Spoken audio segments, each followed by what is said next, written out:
Assalamualaikum warahmatullahi wabarakatuh. Salam bahagia untuk guru penggerak. Perkenalkan, nama saya Dwi Susriati, calon guru penggerak angkatan 11 dari Kabupaten Kebumen. Akan memaparkan kesimpulan dan refleksi pemikiran Ki Hajar Dewantara, koneksi antar materi modul 1.1. Pendidikan dan pengajaran tidaklah sama. Pengajaran adalah bagian dari pendidikan. Menurut Ki Hajar Dewantara, pengajaran merupakan proses pendidikan dalam memberi ilmu atau berfaedah untuk kecakapan hidup anak secara lahir dan batin. Sedangkan pendidikan yaitu memberi tuntunan terhadap segala kekuatan kodrat yang dimiliki anak. Pendidikan haruslah holistik, mencakup aspek fisik, intelektual, emosional, dan spiritual. Pendidikan bukan hanya tentang pemberian pengetahuan akademik semata, tetapi juga melibatkan pengembangan kepribadian dan karakteristik individu.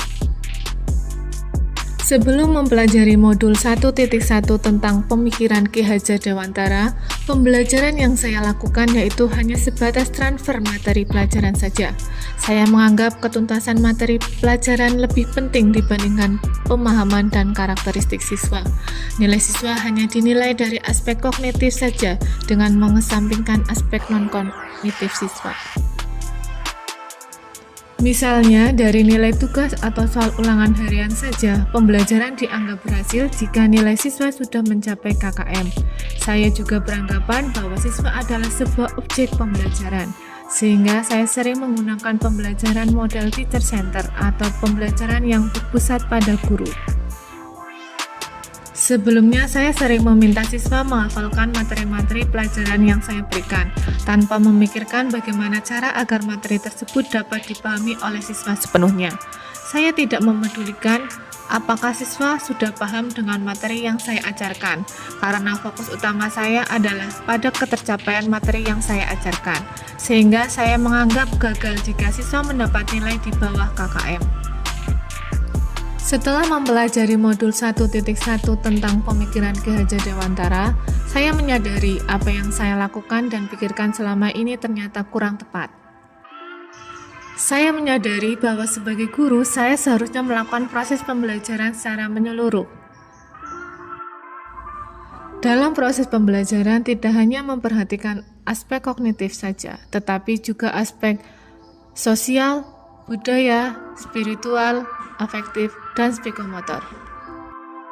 Setelah saya mempelajari modul 1.1, saya menyadari bahwa siswa bukanlah objek pembelajaran, melainkan subjek pembelajaran, di mana siswa bebas mengemukakan pendapat, bebas berekspresi, serta bebas berkreasi sesuai dengan metode pembelajaran yang diterapkan.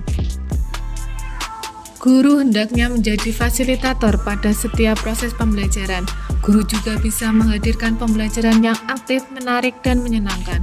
Selain itu, guru juga harus mempelajari karakteristik siswa karena setiap siswa memiliki karakter yang berbeda-beda dengan kelebihan dan kekurangan masing-masing.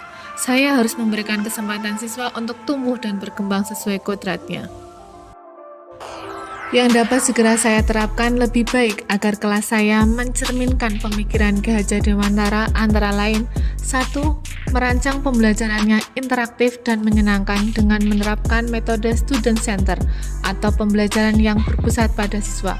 2. Menerapkan pembelajaran yang sesuai dengan pemikiran Ki Hajar Dewantara, yaitu pembelajaran yang aktif, kreatif, inovatif, komunikatif, dan kolaboratif, dengan berpegang teguh pada konsep dan memerdekakan anak. 3. Pembelajaran yang saya lakukan tidak lagi menuntut siswa untuk pintar, tetapi harus menuntun siswa menjadi pribadi yang baik. 4. Saya harus mengenali karakter dan latar belakang siswa dengan menjalin komunikasi yang baik dengan siswa maupun orang tua siswa. Semoga video ini dapat bermanfaat untuk para pendidik di seluruh dunia. Salam bahagia Bapak Ibu guru-guru penggerak. Terima kasih. Wassalamualaikum warahmatullahi wabarakatuh.